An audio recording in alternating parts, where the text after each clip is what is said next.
Manually നമ്മൾ input കൊടുക്കേണ്ടതുണ്ട്. ഇൻഎഫിഷ്യൻറ്റുമാണ്, ടൈം കൺസ്യൂമിംഗ് ആണ്. So we are introducing our project wireless non disported speech recognition system. ഇതിനകത്ത് നമ്മൾ സ്പീച്ച് ഇൻപുട്ടായിട്ട് കൊടുത്തിട്ട് സ്ക്രീനിൽ ഡിസ്പ്ലേ ചെയ്യുവാണ്. വയർലെസ് നോട്ട് ഡിസ്പോർട്ടഡ് മീൻസ് സംഭവം തന്നെ നമ്മൾ സ്പീച്ച് ഇൻപുട്ട് കൊടുത്തിട്ട് ഔട്ട്പുട്ട് ടെക്സ്റ്റായിട്ട് തരാം. സ്പീച്ച് ഇൻപുട്ടും ഔട്ട്പുട്ട് ടെക്സ്റ്റ് ചെയ്യുന്നത് പൈത്തൺ വഴിയാണ്. അതായത് Python speech recognization library PyAudio ലൈബ്രറിയും വെച്ചാണ് ചെയ്യുന്നത്. ഓക്കെ, ഇനി ഫോൺ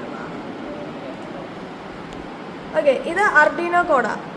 ഈ അർഡീനോ കോഡ് നമ്മൾ ഓൾറെഡി അപ്ലോഡ് ചെയ്ത് വെച്ചേക്കാണ്. ഇനിയും പൈത്തണിൽ പോയി റൺ ചെയ്യണം. ഈ പൈത്തൺ സ്പീച്ച് റെക്കഗ്നൈസേഷൻ ലൈബ്രറി എല്ലാം ഇത് ചെയ്തിട്ടുണ്ട്. ഇത് റൺ ചെയ്യുമ്പോൾ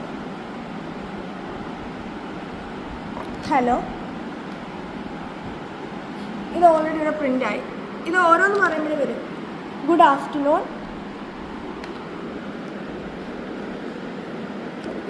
ഗുഡ് ആഫ്റ്റർനൂൺ. ഇതിപ്പോൾ നമ്മൾ ഓരോ ഈ LCD വഴി പ്രിൻ്റ് ആവുന്നത് എങ്ങനെയാണെന്ന് ചോദിച്ചാൽ നമ്മൾ ESP32 വഴിയാണ് ഡേറ്റ ട്രാൻസ്ഫർ നടക്കുന്നത്. ഈ ESP32 ഇതിപ്പോൾ വയർലെസ് കമ്മ്യൂണിക്കേഷൻ ആയതുകൊണ്ട് ESP32 യൂസ് ചെയ്യാൻ കാരണം ESP32 ഇൻബിൽറ്റ് വൈഫൈ ഉണ്ട്. വൈഫൈ ഉള്ളതുകൊണ്ട് ഡേറ്റ ട്രാൻസ്ഫർ എളുപ്പമായിരിക്കും. പിന്നെ ഓരോ കമ്പോണൻസ് പറയുകയാണെങ്കിൽ ഇവിടെ മൈക്രോ കൺട്രോളർ യൂസ് ചെയ്തേക്കുന്നത് ESP32 ആണ്. പിന്നെ ESP32ൻ്റെ LCD 4 പിന്ന് ഗ്രൗണ്ട് ESP32ൻ്റെ ഗ്രൗണ്ടിലും VCC ESP32ൻ്റെ VCCയിലും ബാക്കി SDA പിന്നും SDL പിന്നും 21-ലും 22-ലും കണക്ട് ചെയ്തിരിക്കുന്നത്.